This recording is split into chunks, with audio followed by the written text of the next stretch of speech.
వచ్చే ఎన్నికల్లో 25 ఎంపీ స్థానాలు గెలుస్తాం. కేంద్ర ప్రభుత్వ ఏర్పాటులో కీలకం అవుతాం. మా సహకారం లేకుండా ప్రభుత్వం ఏర్పాటు కాదు. ఇవి వైసీపీ నేతలు పదే పదే చెప్పే మాటలు. కానీ వాస్తవ పరిస్థితులు అందుకు పూర్తి విరుద్ధంగా ఉన్నాయి. 25 ఎంపీలు గెలవడం పక్కన పెడితే అసలు ఆ పార్టీకి చాలా నియోజకవర్గాల్లో అభ్యర్థులే కరువయ్యారు. త్వరలో సార్వత్రిక ఎన్నికలు జరుగుతున్నా ఇంతవరకు అభ్యర్థుల ఎంపిక జరగకుండా ఎలా గెలుస్తామనే చర్చ వైసీపీ శ్రేణుల్లో జరుగుతోంది.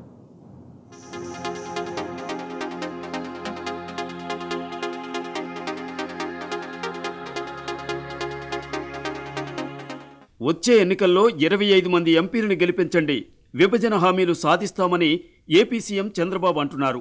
మరోవైపు ప్రతిపక్ష జగన్ సైతం 25 ఎంపీ స్థానాలను మేమే గెలుస్తాం, ప్రత్యేక హోదా రాష్ట్రానికి తెస్తామని చెబుతున్నారు. అయితే వైసీపీకి నిజంగా 25 సీట్లు గెలిచే సత్తా ఉందా అనే చర్చ పార్టీ వర్గాల్లో జరుగుతోంది. గత ఎన్నికల్లో వైసీపీ ఏపీలో 8 ఎంపీ సీట్లు గెలిచింది. వారిలో బుట్ట రేణుక, నంద్యాల ఎంపీ ఎస్పీవై రెడ్డి టీడీపీలో చేరారు. అరకు ఎంపీ కొత్తపల్లి గీత వైసీపీకి రాజీనామా చేశారు. మిగిలిన 5 ఎంపీలు ప్రత్యేక హోదా కోసం రాజీనామా చేశారు. ప్రస్తుతం వైసీపీ తరపున గెలిచి పదవులకు రాజీనామా చేసిన 5 వచ్చే ఎన్నికల్లో జగన్ సీట్ ఇచ్చే అవకాశం ఉంది. అయితే మిగిలిన 20 ఎంపీ స్థానాలకు అభ్యర్థుల్ని ఖరారు చేయాల్సి ఉంది.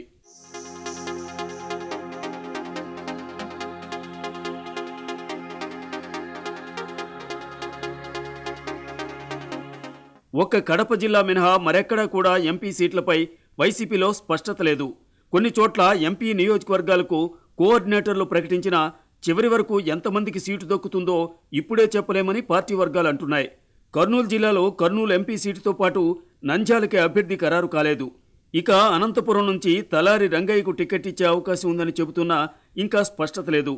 హిందూపురం ఎంపీ అభ్యర్థిని ప్రకటించాల్సి ఉంది. మాజీ ఎంపీ వరప్రసాద్కు తిరుపతి టికెట్ ఖాయం కాగా చిత్తూరు ఎంపీ అభ్యర్థి ఎవరనేది జగన్ ఇంతవరకు ఫైనల్ చేయలేదు. నెల్లూరు ఎంపీ అభ్యర్థిగా మేకపాటి, ప్రకాశం ఎంపీ అభ్యర్థిగా సుబ్బారెడ్డికి జగన్ గ్రీన్ సిగ్నల్ ఇచ్చినట్లు పార్టీ నేతలు చెబుతున్నారు.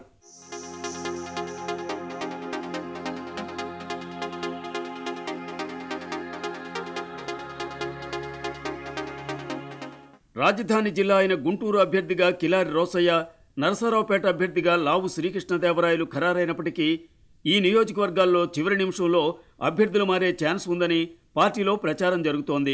బాపట్ల ఎంపీ సీటుపై జగన్ స్పష్టత ఇవ్వడం లేదు. విజయవాడ ఎంపీ అభ్యర్థిగా వైసీపీ నుంచి అభ్యర్థి ఖరారు కాలేదు. మచిలీపట్నం అభ్యర్థిగా మాజీ ఎంపీ బాలశౌరి పేరును ప్రకటించారు. పశ్చిమ గోదావరి జిల్లా ఏలూరు నుంచి కోటగిరి శ్రీధర్ ఎంపీ అభ్యర్థిగా పనిచేస్తున్నారు. నరసాపురం పార్లమెంటు స్థానానికి క్యాండిడేట్ ఫైనల్ కాలేదు. తూర్పుగోదావరి జిల్లాలో రాజమండ్రి నుంచి మార్గాని భరత్కు టికెట్ ఇస్తున్నట్లు జగన్ ప్రకటించారు. అయితే కాకినాడ, అమలాపురం నియోజకవర్గాలకు అభ్యర్థులు లేరు.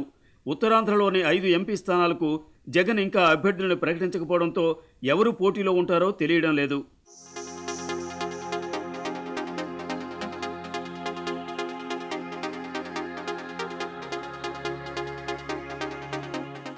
వీలైనంత తొందరగా ఎంపీ అభ్యర్థులను ప్రకటించాలని, లేదంటే వచ్చే ఎన్నికల్లో ఇబ్బందులు తప్పవని పార్టీ నేతలు అభిప్రాయపడుతున్నారు.